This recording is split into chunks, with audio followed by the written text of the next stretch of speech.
अस्सलाम वालेकुम। वालेकुम सलाम। जी मैं मोहसिन हूँ न्यूज़ रिकॉर्डर से। मिस कमल ने हमें कॉल की थी। जी जी मैंने ही कॉल की थी, मैं ही कवल हूँ। आइए थैंक यू। आ जाए। आइए आइए।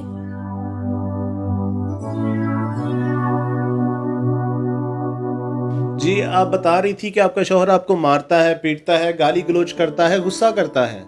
क्या आप पूरे पाकिस्तान को लाइव ये सब कुछ बताना चाहती हैं? जी हाँ, मैं पूरे पाकिस्तान को बताना चाहती हूँ कि किस तरह मेरा शौहर मुझ पर जुल्म करता है। देखें आप रिलैक्स हो जाएं। ये पकड़ी यार, आप इजी रहें। हम सब कुछ लाइव बताएंगे, लेकिन मैं चाहता हूँ कि उससे पहले आप मुझे सब कुछ डिटेल से बताएं। तंग आ चुकी हूँ इस जिंदगी से, थक चुकी हूँ इस रिश्ते को निभाते निभाते। मर्द बहुत जालिम चीज है, बहुत जालिम है ये मर्द। मेरी शादी को 6 साल हो चुके हैं। पहला साल तो सब कुछ ठीक ठाक चलता रहा, मगर अचानक ही इनको पता नहीं क्या हो गया, मैं इन्हें बुरी लगने लग गई। आप परेशान ना हो, हम आ गए हैं ना, अल्लाह बेहतर करेगा। सर पूरा दिन मैं घर का काम करती हूँ और आप तो जानते ही हैं घर के कामों के साथ बच्चों को संभालना कितना मुश्किल होता है। पूरा दिन की थकी हारी, और जब शोहर घर पर आता है तो आते ही रोब जमाना शुरू कर देता है। अगर कभी खाना थोड़ा सा लेट बन गया तो उस पर झगड़ा शुरू कर देता है, उस पर लड़ना शुरू कर देता है। और अगर कभी गलती से कपड़े लेट वॉश हो जाए तो उसकी वजह से थप्पड़ मारना शुरू कर देता है। सर अब भला आप ही बताएं, मैं उनकी शर्ट प्रेस करना भूल गई, उस पर चिल्लाना शुरू कर दिया, उस पर झगड़ना शुरू कर दिया। मैं बीवी हूँ उनकी, गुलाम नहीं जो टके टके की बातें सुनूं मैं। सर मैं पढ़ी लिखी लड़की हूँ, मैं इस जमाने की लड़की हूँ, मैं यूं गुलामी की जिंदगी नहीं जी सकती। अब बताएं, अब चाहती क्या है? सर मुझे इस शख्स से तलाक चाहिए, अब मैं एक पल भी नहीं रह सकती इसके साथ। और बच्चों का क्या करेंगी? पाल लूंगी बच्चों को भी मैं खुद ही। वैसे आपके शौहर करते क्या हैं? जी वो मेडिकल स्टोर पे काम करते हैं। ले आ ही गए हैं। कौन हो भाई तुम, और मेरे घर में क्या कर रहे हो? मैंने ही बुलाया इन्हें। मैं तो एक जर्नलिस्ट हूँ, लेकिन तुम जो अपनी बीवी पे जुल्म करते हो ना, उसने जिंदगी से हार कर आखिरकार हमें बुला ही लिया। कैसे मर्द हो तुम? तुम्हें शर्म नहीं आती अपनी बीवी को गाली गलौज करते हुए, उसे थप्पड़ मारते हुए? थप्पड़ की बात इन्हें बता दी, ये नहीं बताया कि थप्पड़ मारा क्यों था। मैं बताता हूँ सर, मैंने इसे थप्पड़ क्यों मारा था। ये ऐनक मैंने शौक से नहीं लगाई। अभी परसों रात को मैंने इसे माँ के घर जाने से मना किया, तो पता है इसने मेरे साथ क्या किया? ये देखिए, ये किया है इसने मेरे साथ। हर इंसान खुशहाल जिंदगी गुजारना चाहता है, मैं भी ये चाहता हूँ मेरी बीवी मेरा साया बन के रहे, मगर ये तो मेरे ही मुकाबले में खड़ी हो जाती है। ना खाना टाइम पे देती है, ना बच्चों को संभालती है, एक सवाल के 5-5 जवाब देती है। मैं तो तंग आ गया हूँ ऐसी जिंदगी से। इतने तंग हो तो दे क्यों नहीं देते मुझे तलाक? पीछा क्यों नहीं छोड़ देते मेरा? अरे कब का दे देता तुझे तलाक, सिर्फ बच्चों की वजह से चुप कर जाता हूँ। देखिए मैडम, मैं चाहता हूं कि आप मेरे कहने पे खुद को एक मौका दें, सोचें। मैं 2 घंटे बाद आता हूं, आप तब तक। नहीं सर, आप लाइव चलाएं, मैं पूरी दुनिया को दिखाना चाहती हूँ कि मेरे साथ क्या करता फिरता है। लाइव चला देंगे, लेकिन मेरे कहने पे आप एक मौका दे के देखें। मैं थोड़ी देर तक आता हूं, आप अच्छी तरह सोच समझ लें, उसके बाद जो आपका फैसला होगा मैं वैसा कर दूंगा। ओके, आओ अली। क्या ख्याल है बॉस, बीवी गलत है या उसका शोहर गलती पर है? वही तो सोच रहा हूँ। वैसे मुझे तो कमल ही गलत लग रही है। तलाक तो उसकी करवा दें, लेकिन वो खुद नहीं जानती कि अगर तलाक हो गई तो उसके बाद उसके साथ क्या होगा। छोड़ यार, हमने नहीं उधर जाना, कोई और न्यूज़ मिल जाएगी। सही कह रहे हैं आप। बॉस चेक करें जरा, उस बूढ़ी औरत को देखें।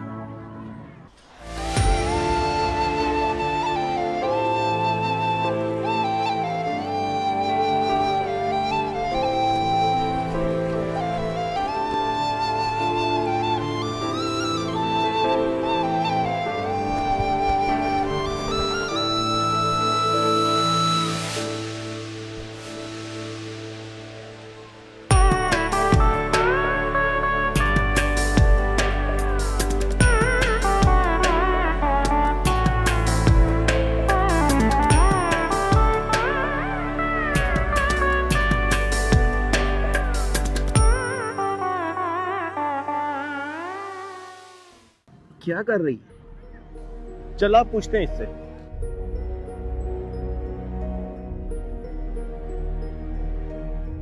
भाई एक बात तो बताएं, वो जो औरत बैठी है वो क्या कर रही है अकेली बैठी? वो पागल तो नहीं है? वो बुढ़िया हाँ जी। यार, इसका शोहर इससे बहुत प्यार करता था। हाँ। ये दोनों कभी कभार यहाँ आके आइसक्रीम खा के चला जाया करते थे। अब इसका शोहर 2 साल पहले फौत हो गया, अच्छा, तो अब ये कभी कभार उसकी याद में यहाँ आइसक्रीम खा के चली जाती है। क्या ख्याल है बॉस? इंटरेस्टिंग स्टोरी लगती है। इंटरव्यू ना हो जाए? चल इसका इंटरव्यू करते हैं, छोड़ उसे।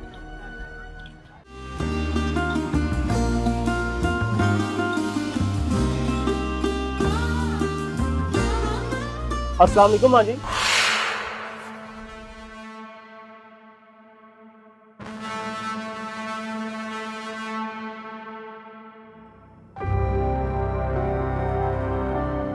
माँ जी, हम न्यूज़ रिकॉर्डर की तरफ से आए हैं। हमें पता चला है कि आपके शौहर आपसे बहुत प्यार करते थे। अब हम आपका इंटरव्यू कर सकते हैं? हाँ हाँ बेटा, आ जाओ, बैठो। या माइक मुझे दे, कैमरा लगा।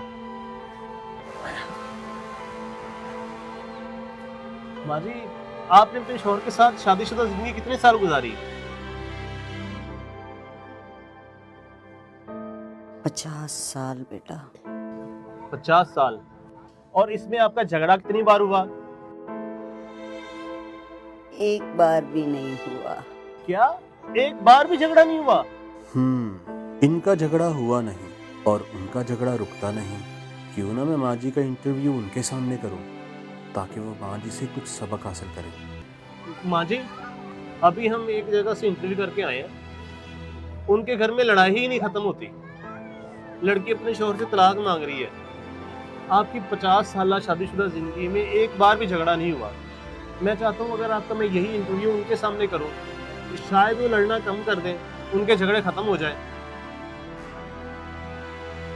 हाँ ठीक है बेटा, ले चलो मुझे उनके पास। अगर मेरे कहने से किसी का घर बस जाए तो भला मेरे लिए इससे ज्यादा खुशी की बात और क्या हो सकती है। अली, तू इनको गाड़ी तक ले चल, मैं उनको कॉल कर लूँ।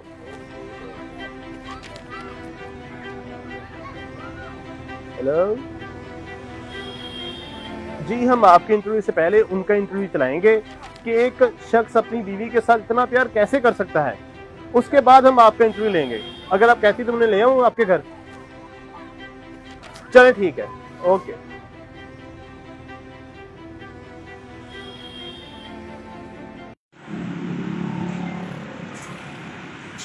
हाँ अली, सब रेडी है? Ready boss. करूँ स्टार्ट? यस। ओके। जी माँ जी, आप मुझे अब बताएं, आपने अपने शौहर के साथ 50 साल खुशहाल और पुरसकून जिंदगी गुजारी है। इसका राज क्या है?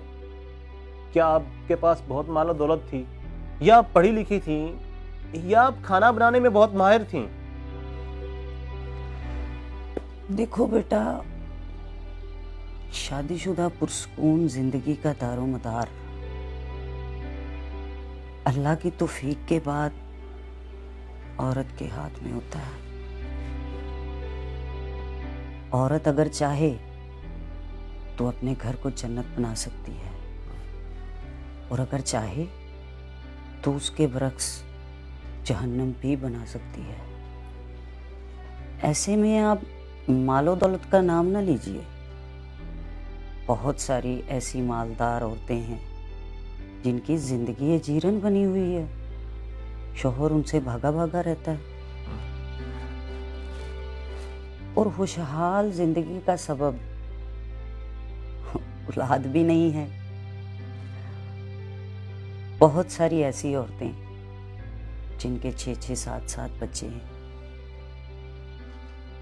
लेकिन फिर भी वो शौहर की मोहब्बत से महरूम है।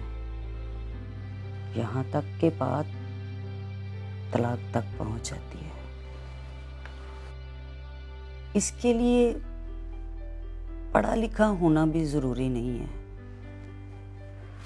बहुत सारी ऐसी खवातीन जो बहुत पढ़ी लिखी होती हैं, अक्ल, समझ बूझ, और आला से आला तरीन खाने बनाने में भी माहिर होती हैं। दिन दिन भर नए नए खाने बनाती रहती हैं, लेकिन फिर भी उन्हें शौहर की बदसलूकी की शिकायत रहती है। तो फिर इसका राज क्या है? क्या आपके शौहर ने आपके साथ कभी भी बदसलूकी नहीं की?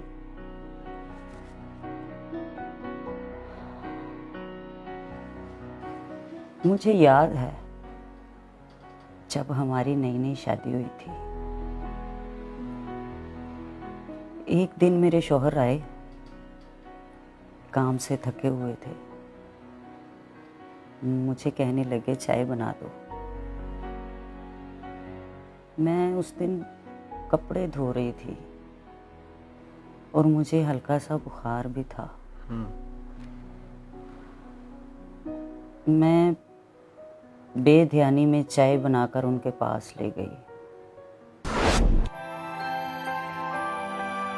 ये लीजिए आपकी चाय। अरे पहले चाय पी लें, कहीं ठंडी ना हो जाए। Okay okay.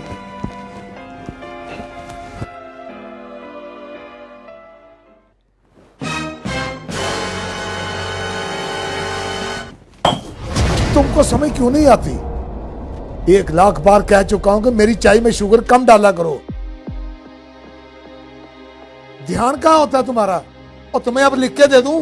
बकवास कर करके थक गया हूं मैं, लेकिन तुम हो कि सुनती नहीं। सर दर्द कर रहा था मेरा, सोचा चाय पीऊंगा कुछ फ्रेश हो जाऊंगा, लेकिन तुमको तो जरा परवाह नहीं है मेरी। ये चाय पीकर तो मेरे सर का दर्द और बढ़ जाना था। ऐसे मौके पे खामोश हो जाना चाहिए। बाज़ ख़वातीन खामोश तो हो जाती हैं, लेकिन उनकी खामोशी में तमस्खर का अंसर होता है, उससे बचना चाहिए। समझदार आदमी उसे फौरन भांप लेता है। ऐसे मौके पे मैं कमरे से बाहर नहीं जाती थी, खामोशी से कमरे में ही खड़ी रहती थी, ताकि उन्हें ये ना लगे कि मैं उनसे जान छुड़वा रही हूँ या मैं उनकी कोई बात नहीं सुनना चाहती। मैं तब तक वहां बैठी रहती जब तक वो बिल्कुल पुरसुकून नहीं हो जाते थे। अच्छा। उनकी किसी बात की मुखालफत नहीं करती थी, और जब वो पुरसुकून हो जाते थे तब मैं कमरे से बाहर जाती थी।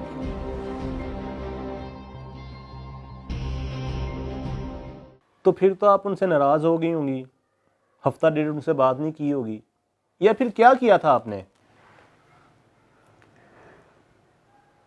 मैं दोबारा किचन में गई, मैंने उनके लिए फिर से चाय बनाई और उनके लिए चाय लेकर गई।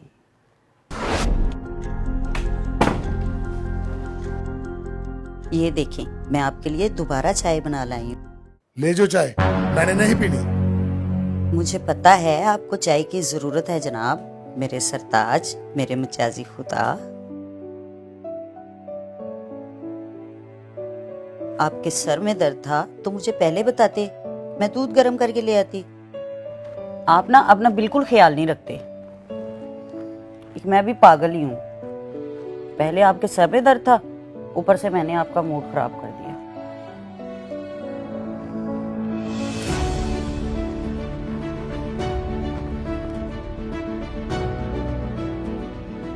अच्छा सॉरी मेरी मोहब्बत के फरिश्ते। अरे आपको तो बुखार है, मैं गुस्से में खामखा आप पर बोलता रहा। आप नाराज हैं मुझसे? नहीं तो। अच्छा सॉरी, मैं भी न जाने क्या कुछ बोल गया हूं। तुम्हें तो मेरी जान बसती है। चलाओ तुम्हें डॉक्टर से मेडिसिन ले दूं। अरे मेरी जान, आपके मोहब्बत भरे दो अल्फाज ही मेरे लिए शिफा हैं। बेगम, तुमने तो मेरी बेरौनक दुनिया को रंगीन बनाया है अपनी मोहब्बत से, वफादारी से। चलो आज का डिनर हम बाहर करेंगे और तुम्हें तुम्हारी फेवरेट आइसक्रीम भी खिलाऊंगा। सच्ची में? सच। चलें फिर। चले। अच्छा, तो आपने अपने शौहर की सारी बातों पर फौरन यकीन कर लिया? तो और क्या? आप क्या चाहती हैं कि जब मेरा शौहर गुस्से में हो तो उसकी मैं बात फौरन मान लूं, और जब वो मुझे प्यार से कहे तो मैं उसकी कोई बात ही ना मानूं? मैं कोई अनाड़ी थोड़ी हूं। आपके शौहर ने आपकी इतनी इंसल्ट की, आपको नहीं लगता कि बीवी की भी कोई सेल्फ रिस्पेक्ट होनी चाहिए?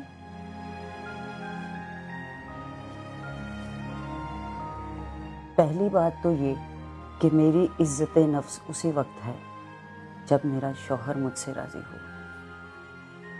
और मेरी शादीशुदा जिंदगी खुशहाल हो। और दूसरी बात ये कि मियाँ बीवी में इज्जत नफ्स नाम की कोई चीज होती ही नहीं।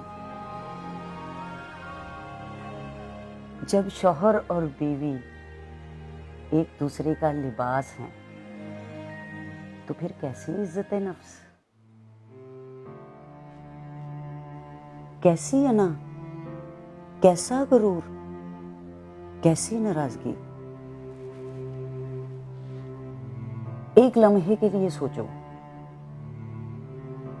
अगर मैं गुस्सा करती, लड़ती झगड़ती तो आज यूं आप लोगों के सामने खुशहाल जिंदगी का राज ना बताती। बेटी, अगर घर बसाना हो तो सब्र करना चाहिए, और अगर घर को जन्नत बनाना हो तो खुद को हम सफर के रंग में ढाल लेना चाहिए। बेटी, याद रखना, शादी एक बार ही होती है, दूसरी बार तो सिर्फ समझौता होता है, और रिश्ते निभाने का मौका भी सिर्फ एक बार ही मिलता है। मुझे ये बताओ कि शादी तो तुम कर लोगी, लेकिन इस बात की क्या गारंटी है कि तुम वहां भी खुश ही रहोगी? बेटी, वहां भी सब कुछ तुम्हारे हाथ में ही होगा, और यहां भी तुम्हारे हाथ में ही है। इसलिए एक दूसरे को माफ करके नए सिरे से जिंदगी को शुरू करो, जिस तरह से मैंने तुम्हें बताया है। खुशहाल जिंदगी का राज, अगर मेरी इन बातों पे अमल करोगी तो देखना, एक दिन तुम लोग भी खुशहाल जिंदगी गुजारोगे मेरी तरह। जाओ और मना लो एक दूसरे को।